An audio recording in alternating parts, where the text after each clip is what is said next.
We'll be installing our double 35-quart pull-out waste container in this base cabinet, which requires a 15-inch minimum opening.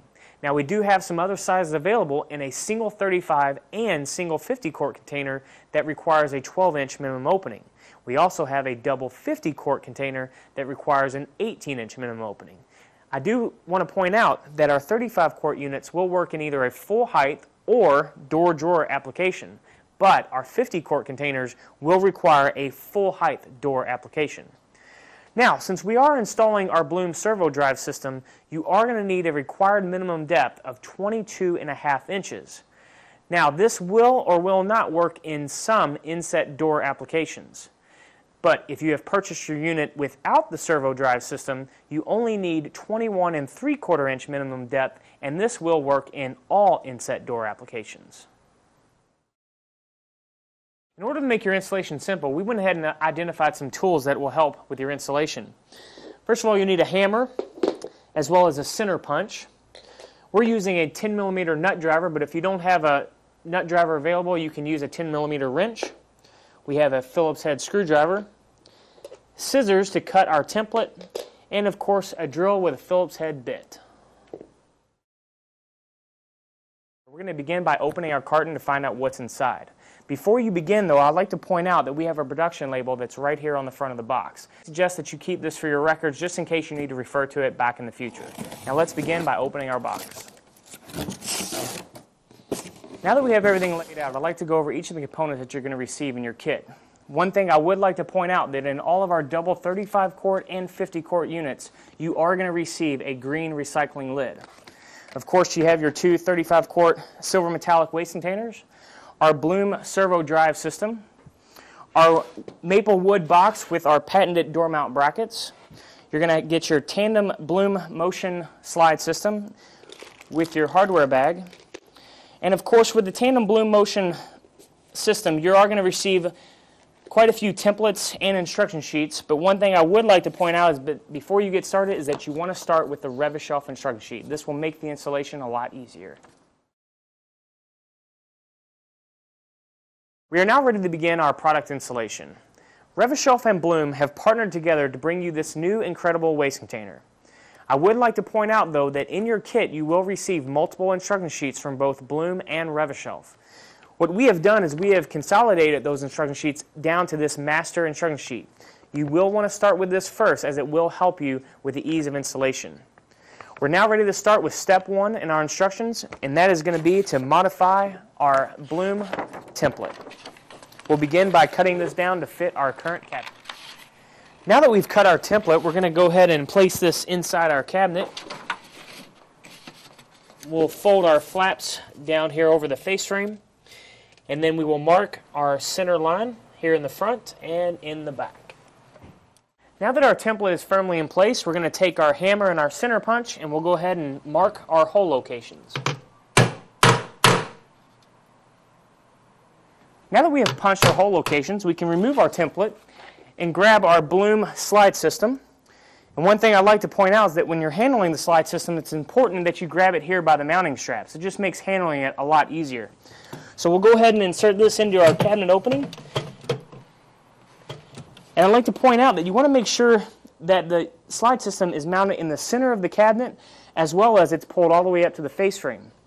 Now, some cool features of the Bloom Motion Slide is that it features 110-pound weight capacity as well as full extension soft closing slides. Now that our slide is in place, we'll go ahead and take our drill and we'll screw it down.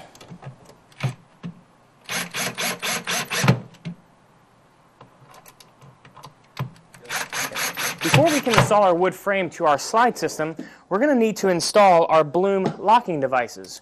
Now, one thing I'd like to point out is that Rev-A-Shelf has went ahead and pre-drilled the holes necessary for your locking device, so no other drawer preparation is necessary. So we're going to take our locking device and our Phillips head screwdriver, and we'll go ahead and install the screws. We are now ready to begin installing our Bloom servo drive system. Now, if you have purchased your waste container without the servo drive, you can simply skip this step and move on to the part where we will install the wood frame to the slides. Now, one thing I'd like to point out is that you'll notice I have the mounting plate here in my hands, and you want to make sure that the word tandem is horizontal. And there's also a little dimple here on the underneath side. This will actually fit right into the mounting strap in the rear, and that should secure into place. Then we will take our servo drive, and that also has 2 dimples in it, and then we will finish off by installing our 2 screws. Next, we're going to grab our transformer as well as our Vampire connector. Now, one thing I do want to point out is that if you plan on using multiple servos in your installation, you will need to refer to the Bloom user manual for detailed information on how that works. Next, you're going to grab the end from the servo drive and the end from your transformer. You're going to take your Vampire connector, and there is only one way that these can go in, and you'll simply insert your one end. And you want to make sure that you leave enough on the end so you can put your cover cap on, and then you'll insert your other end. Again, making sure that you have left plenty of room for your cover cap.